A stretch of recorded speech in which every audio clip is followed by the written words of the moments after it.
Day 7 of the trial for Doomsday cult mom Lori Vallow started off with this gentleman on the stand. So this is Detective Ray Hermosillo. He took the stand and had quite a bit to say. So Detective Hermosillo initially was involved because he was investigating the Jeep that was involved in the shooting of Brandon, who's Lori's ex-nephew-in-law. So he soon learned about the missing children, and he actually went to Lori's apartment on November 26th. When he got there, Lori apparently was not home, but he did see Alex and Chad outside loading stuff into a pickup truck. So he did stop. He says that Alex looked extremely nervous at the time speaking to him and told him that supposedly JJ was with Kay, which of course he knew was not true because Kay was the one that called in the welfare check.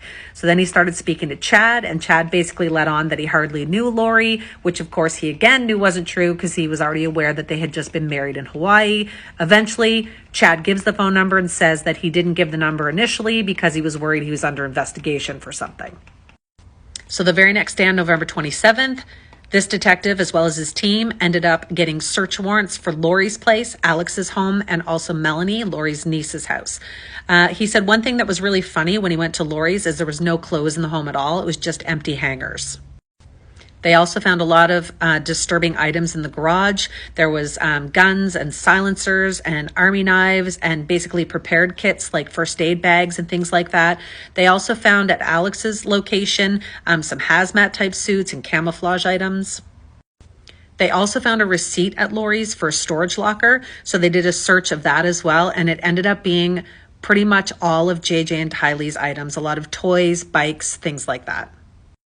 They soon realized that Chad and Lori had taken off. They found out they were in Hawaii, so they flew to Hawaii and helped the police there serve them with court orders and search warrants. Detective Hermosillo also talked about the day that they had the search warrant on Chad's property, which was June 9th of 2020. They said that they arrived and supposedly Mark, who is Chad's son, answered the door and Chad was still sleeping. He said they went in, woke up Chad. Chad went out to the car, started making phone calls, and the detective noticed that Chad was looking at a certain area on the property. It was a tree and a pond area. So they started looking and digging in that area, and unfortunately, they did find a spot where the grass was shorter. They started digging, and they came across 3 large stones and then some wood paneling, and underneath that, they did find the body of JJ. He said that sadly they found JJ still in his red PJs with his nighttime pull-ups still on. He had duct tape around his face. He had duct tape around his arms, holding his arms to his chest. He also had a plastic bag over his head when they found him.